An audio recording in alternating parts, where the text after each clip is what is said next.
La France est un grand pays d'écrivains, qui a initié certains des plus grands monuments de l'histoire de la littérature européenne. Parmi ces écrivains, il y a les poètes qui ont dans l'histoire de France défendu notre culture et notre langue. C'est par exemple le cas de la Pléiade, dont le but était de valoriser la langue française. Aujourd'hui, je vous propose de découvrir ou redécouvrir l'histoire d'un de ces artistes, Pierre de Ronsard, dit le prince des poètes. Pierre de Ronsard naît au château de la Poissonnière en 1524. Il est le quatrième enfant de Louis de Ronsard, chevalier de la Poissonnière, maître d'hôtel du Dauphin et de Jeanne Chaudrier. Son père est un combattant des guerres d'Italie et était un passionné de poésie. Pierre de Ronsard passe son enfance au château sans son père de ses 2 à 6 ans, car celui-ci est avec les enfants de François Ier, alors otage de Charles Quint.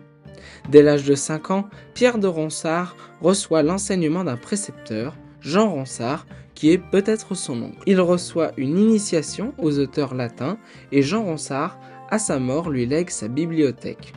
Son père lui réserve une carrière de robe, c'est-à-dire qu'il va vivre à la cour. En octobre 1533, Pierre de Ronsard part étudier au collège de Navarre, où il ne restera que 6 mois. Son père tente alors de l'introduire à la cour auprès du dauphin François de France, puis auprès de son frère Charles en 1536, alors duc d'Orléans. Et il changera plusieurs fois de cour, tantôt en Écosse, en France ou à Londres. Pendant sa présence en Flandre, auprès de l'ambassadeur Claude d'Humières, seigneur de la Signy, il commence à s'intéresser à la poésie. En 1539, il revient à la cour du duc d'Orléans. Il y fait connaissance de Lazare de Baïf, père de Jean-Antoine du Baïf, son ami de la Pléiade. On pourrait se dire que cette carrière diplomatique s'avère prometteuse. Néanmoins, elle sera subitement interrompue par une maladie qui lui causera une longue convalescence à la Poissonnière. Cette maladie le rend partiellement sourd. Pierre de Ronsard, suite à cela, se consacre aux études. En mars 1543, alors qu'il envisage une nouvelle carrière de robe, Ronsard est tonsuré par l'évêque du Mans. Malgré cela, il reste au service de Charles d'Orléans jusqu'à sa mort, puis au service du dauphin Henri. Durant sa convalescence, Ronsard avait déjà complété sa formation. Il lut en effet des auteurs français et composa quelques œuvres horaciques qu'il présenta à Jacques Pelletier. Son père décède le 6 juin 1544 et c'est avec l'helléniste Jean Dorat, précepteur de Jean-Antoine du Baïf, qu'il découvre des auteurs grecs quand il n'est pas occupé à la cour. Que ce soit avec Dorat ou avec d'autres collègues du collège du Coqueret, il étudie les procédés littéraires, la littérature italienne. Il se forme à l'alexandrin, à la mythologie et apprécie l'érudition qui lui fait considérer l'école marotique comme vulgaire.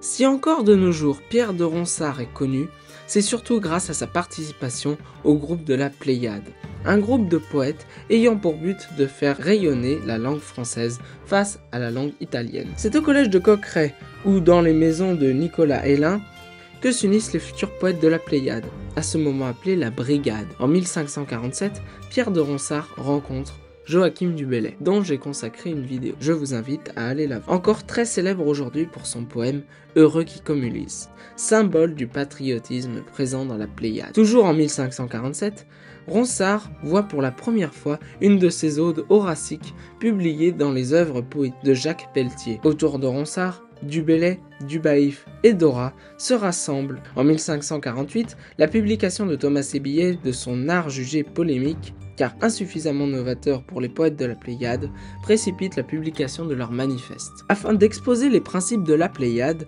Joachim du Bellay publie en 1549 Défense et illustration de la langue française. La même année, Ronsard publie des plaquettes dont Hymne de France.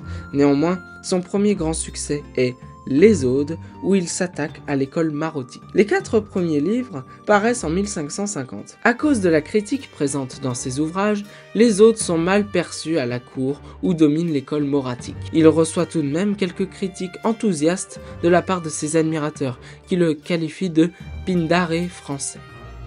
Ce talent sera confirmé malgré quelques réticences de la cour en 1553 avec l'apparition des Amours de Cassandre. Il y cède le style Pindare par celui de Pétrarque. Dans le même temps, il se lance dans le style grivois avec la publication des Folastreries qui sont brûlées sur ordre du Parlement pour son côté licencieux. À cette époque, Ronsard est considéré comme le maître à penser des jeunes poètes.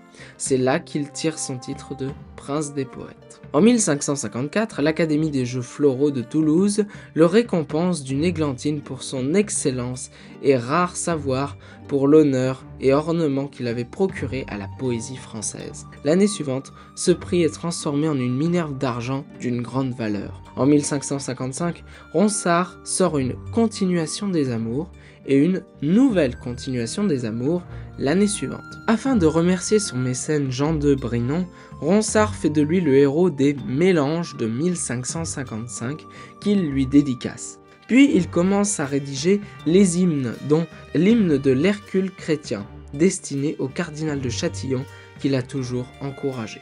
Tous ces succès littéraires lui apportent beaucoup de gloire, mais la gloire, ça ne nourrit pas. Pierre de Ronsard passe du temps à travers des prieurés et des cures dont les bénéfices lui assureraient un revenu correct et obtenir des protections. En 1554, il est soutenu par le roi Henri II dans son projet de la Franciade. Suite à la mort de Saint-Gelais et de Du Bellay, Ronsard se place au premier rang à la cour, malgré un rejet momentané durant le règne de François II. À l'accession au trône de Charles IX, Ronsard est nommé poète et aumônier du roi.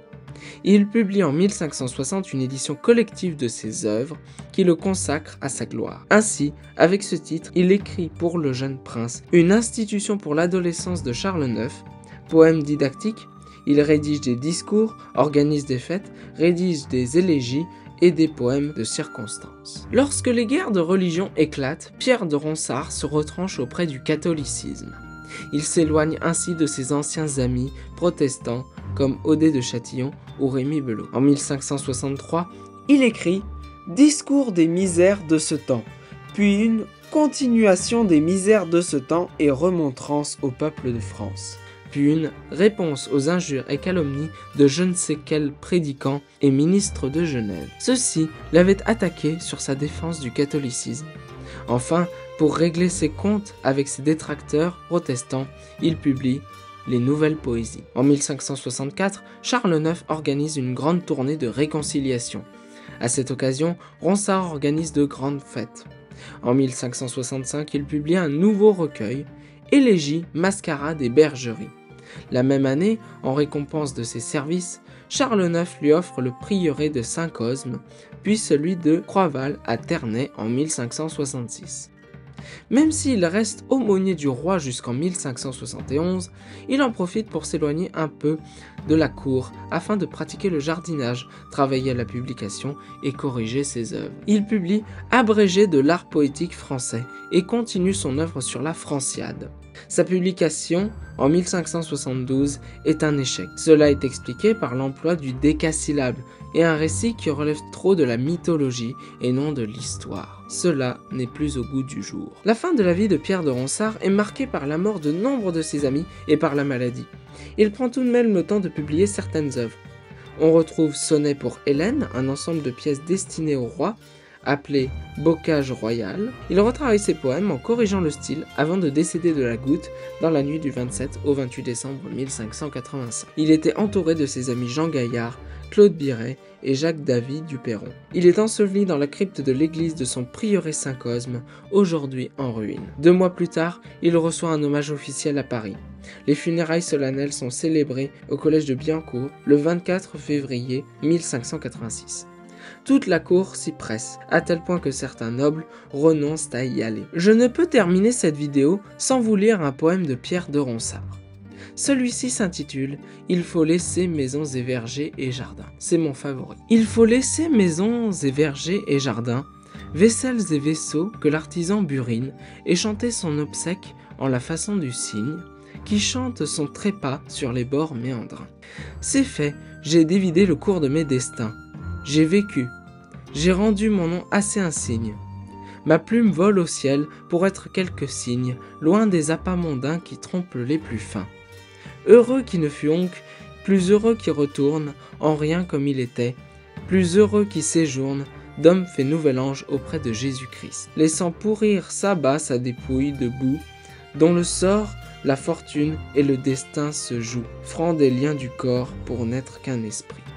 Pierre de Ronsard, était un auteur exceptionnel, qui a su, à travers la poésie, défendre la langue française et la religion catholique. Il en influença beaucoup et est peut-être un précurseur du rayonnement français à l'échelle de l'Europe. Merci beaucoup d'avoir regardé cette vidéo. N'hésitez pas à la liker si vous l'avez appréciée et à vous abonner pour en voir d'autres. À la prochaine.